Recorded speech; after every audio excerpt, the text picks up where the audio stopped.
The word apartheid means separateness in Afrikaans, one of the main languages that is used in South Africa. The whites who now live in South Africa originally came from Europe. Their descendants took over the government and started ruling over the South Africans. They created laws that separate and discriminate against the non-white people.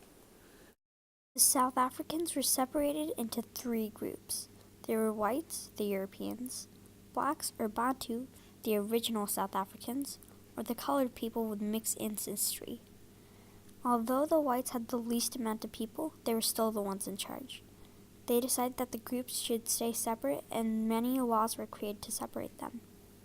Even with the simplest of rules, you had to go to a separate place to do certain things. If you weren't a white, you didn't have the right to vote. Even things like park benches were different for the blacks, and people who were in different groups were no longer allowed to get married to each other. Everyone was separated from each other.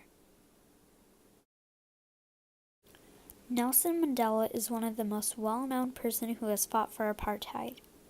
He eventually became the president of South Africa and decided to take away some of the apartheid laws. After Nelson Mandela became president, many protests against apartheid started to stop. He was into leadership and equality his whole life, and he fought against discrimination for most of his life.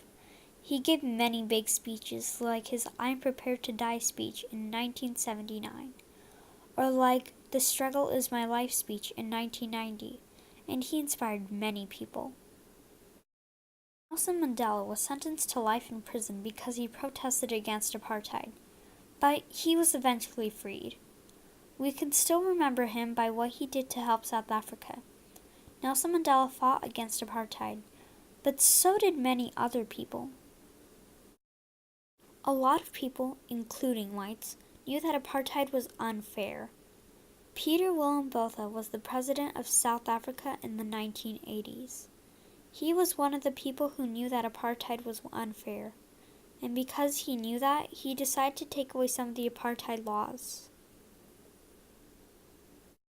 Just like Nelson Mandela, many people were thrown into jail for protesting against apartheid. If there was a rally going on, then the police would come over and beat the people. If you resisted in any way, you'd be punished. Apartheid seems so similar to Black lives in the US today. Discrimination and racism will always be part of history. It has happened before, it's happening now, and it will happen again. People like Nelson Mandela and Peter William Botha decide to take action and try to fight against discrimination. Many of the problems with apartheid have been solved thanks to people who fought against it. Apartheid is similar to so many things that are happening around the world today. This proves that if we know how to resist, we can get our way.